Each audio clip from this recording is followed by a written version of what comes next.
So Fightful Gossip gossips that Gabe Kidd's New Japan Pro Wrestle contract is reportedly set to expire soon. It is unknown if New Japan is in negotiations with Kidd to retain him, but the company reportedly hopes to keep him. My guess is he shows up in AEW. And if you guys, we've been chronicling Gabe Kidd here for a while on the show because he's somebody I know WWE would love to have. My whole thing is he's always burying AEW and burying AEW wrestlers and Tony Khan himself. And, you know, he's talking about like New Japan supremacy and like that. He's called out Randy Orton and stuff. I think he's doing this and Tony Khan's cool with it. See, here's the thing with Tony, and a lot of people are like, there's no way you really think he's in on it. When Tony is in on some, he's okay with it. He's okay to like, oh, you can break my neck, or MJF goes, you Mark, and then everybody believed that Tony Khan actually punished him for that. No, bro, that was a work so he could go do the Iron Claw. We covered it here on this show. He had already signed for multiple years before that whole quote-unquote no-show, and then Wardlow squashed him. That was all a work, guys, okay? We covered it here ad nauseum on the show back in the day. That was a while back. So Gabe Kidd burying Tony Khan, Tony's in on it. When he's not in on things, that's when you see, like, he didn't pull the trigger on the Acclaimed because he wasn't in on that. That was Caster and Bones just getting over. Athena's been buried in Ring of Honor. Why? Because Tony didn't think of her, like, work shooting to get over on rookies on Dark, you know? And then her just handing people their asses and then doing this minions and training stuff. I know y'all are, because I tell you guys, yo, Billy Starks and Athena, they're really trying. They're doing good, pal. And I know y'all are like, but no one's watching it. Who cares? But to the sickos, they're doing like WWE shit in Ring of Honor. Athena is. So I've told y'all, like, if you're going to watch Ring of Honor, and even just go look up her segments on Twitter, and that will fulfill you and keep you up with actual interesting going on. And she's funny.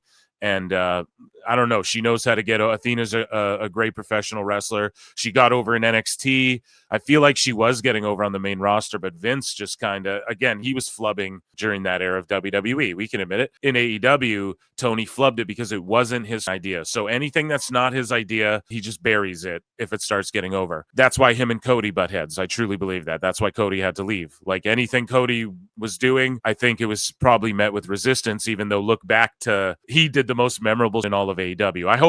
I know I'm spending a long time harping on this, but I'm really trying to drive this point home that Gabe Kidd, this is an elaborate thing. I think Tony Khan would allow you to like kick his dad in the nuts on TV if he was like in on the work, you know? Tony's just a mark, bro. You can break his neck, you can yell, you Mark, you can have him come out and look stupid in your little vignette or whatever. If he's in on it, he'll go out there and stone cold stunner Sean Spears. You guys get it. So I think Gabe Kidd and him and Kenny have really planned this out, or they just said, look, whatever Gabe says about you, just, I promise, it's like every time he shoots on him, I guarantee Kenny's on the phone like, listen, we're going to work this angle. It's going to bleed over from Japan into AEW. You know, he's going to run out and cost me the Okada match, and then me and Gabe Kidd will continue the feud here. And as we continue this miscellaneous news, the next headline we have, this all correlates and ties together because AEW has essentially poached all of New Japan's talent. So it only makes sense that that's how Kenny's pitching. I don't know. Maybe I should X-Files myself. I'm just breaking this down the way I see it. Okay? So I'll X-Files myself. But I just think this will bleed over, and that's been the pitch, and it's just Tony's in on this with Gabe Kidd knowing I'm going to sign this guy whenever his time comes up, whatever. To lend into that, let's look at the next thing here and what I've been saying for a long time, the next headline. This is something I've been harping on forever too. New Japan's hurting. Now, I had some come in the DMs and be like, oh, so Stardom just did their biggest gate. I'm assured you'll give Tony Khan credit on your next show. And it's like, for a Stardom show, what the f you talking about? Listen, bro, up until very recently, Stardom was hurting. Y'all, everyone knows that. Ever since that Rossi, they were hurting. New Japan Pro Wrestling's been hurting. Ring of Honor and AEW are in this. Like, I'm sorry, Ring of Honor's a shell of what it once was. Everybody knows this. We've harped on it. Even JD, everybody talks about it now, okay? Oh, and New Japan, though, loses its US TV deal. What have I been saying? And one of my predictions is that New Japan in 2025, they're going to make a statement like, we're not just working with AEW. They'll still work with AEW, but the statement will be like, we're not exclusively working with AEW. And I think they're going to try and work with WWE. You know, honest to God, think about it, guys. Think about it, chat. Tony Khan, his money would have been much more well spent just investing and trying to help New Japan in America. No, that would have been a way better investment. Hey, buddy, just buy Ring of Honor, keep it afloat, and then just help New Japan in America, and then help these indies. And then once every 3 months, do a super show called AEW Explosion or whatever, the AEW All Out. You know, just once every 3 months, do a super indie.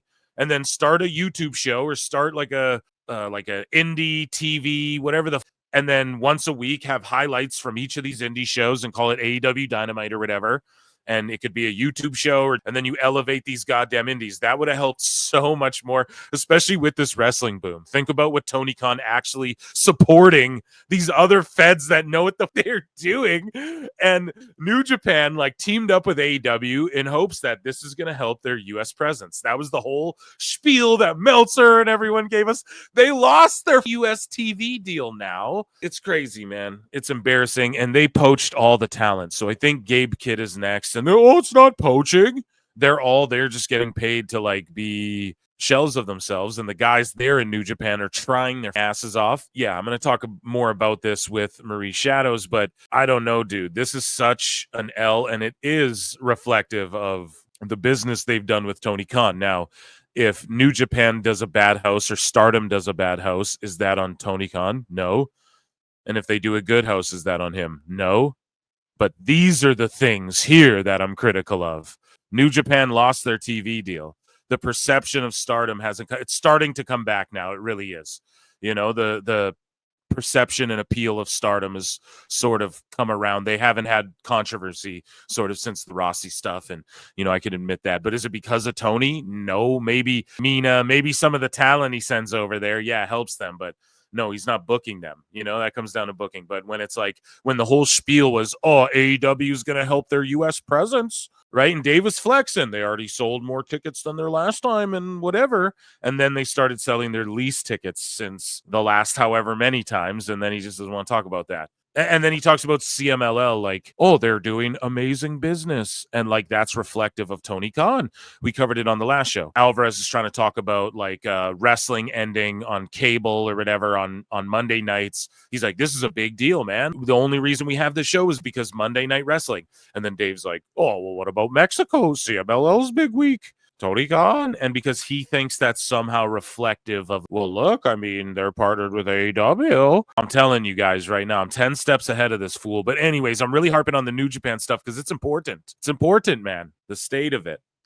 Speaking of Japan, fuck, I swear to God, I did not plan this way. Okay, well, here's Corny. Here's his thoughts on the whole situation. Poor Lucy, is she secretly a ninja in disguise, Brian? Oh, ho, ho, ho. What the hell are you doing? I swear to God, dude. Lucy was kung fu fighting. That girl was fast as lightning. In fact, she was a little bit frightening because she fought with expert timing. There was Funky A. Steel and Cancer CM Punk. They were fighting for real and dropping some bucks. It's an ancient Chinese art that made Elite the popcorn farts. It's called Karma, you bitches. It made Tony shit his britches. Everybody was kung fu fighting. We're to lose. Dr. Chris Featherstone, PhD, Chris Prolific.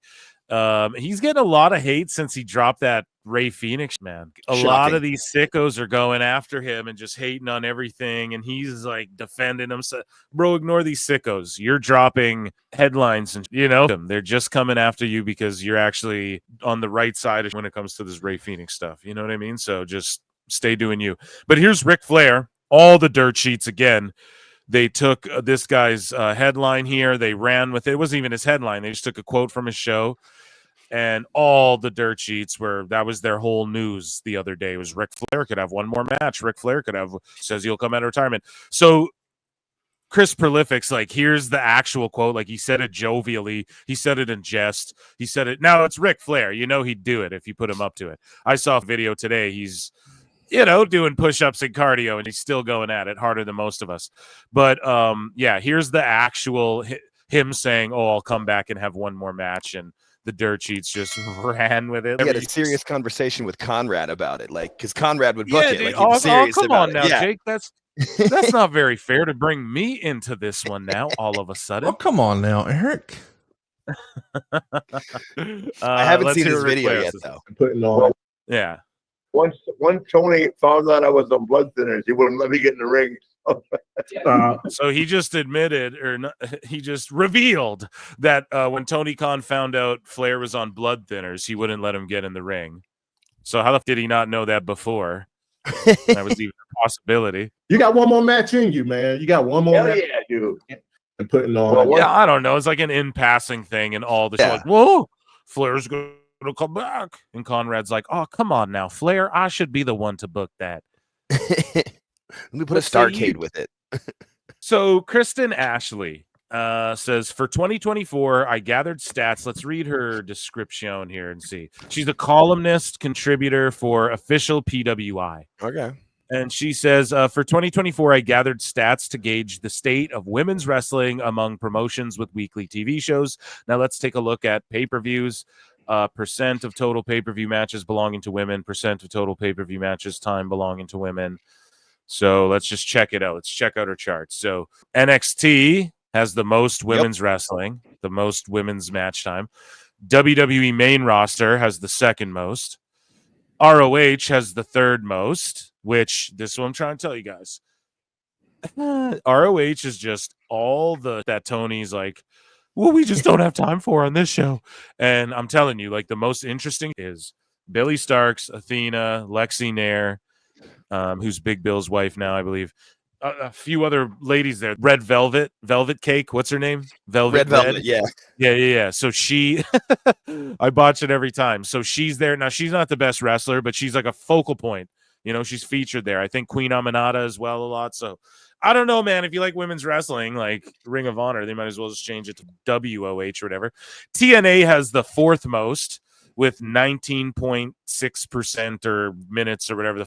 And AEW is the least amount, man. Shocking. So, yeah, and it's just sort of an indictment again on what the sickos preach and what Tony and them preach themselves at the start of this whole thing, and then what they're offering, and then you see the trajectory of things. I'm not saying women's wrestling is the best thing ever or anything like that, but I've been a proponent of like, dude, women's show or something, dude. They draw like men. There are women now who are equally at the level of dudes as far as like, or greater than name value wise and whatnot. So I think it's time that we don't just need an all women's WWE show. I wouldn't be opposed to it, but I get when also people push back on me and go, no, we don't need that.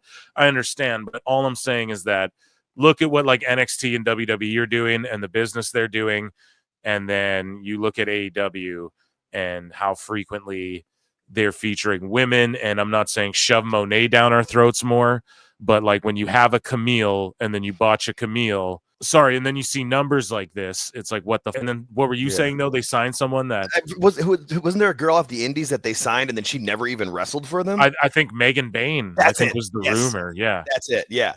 It's just like, it's ridiculous. And I think Joey Janela, he's piped up on behalf of her and been like, no, this rumor or whatever, but he never has piped up and said, no, she wasn't signed to AEW. So who knows, man? I would love to. Okay. I would love to know.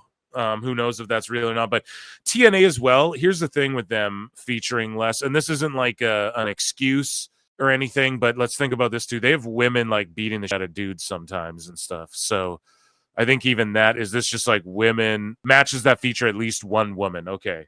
So the thing with TNA is a couple percentiles in there might be like women fighting dudes as well. So this is for pay-per-view matches. The chart's the same. AEW is a little boosted, but everybody is, and then Impact still beats them. I don't know. Just a little food for thought, I guess, guys. Thank you, Kristen Ashley. I think I gave her a follow for this chart here. Yes, good. Contributes to PWI, even though Mike Johnson doesn't like me. And that was miscellaneous news.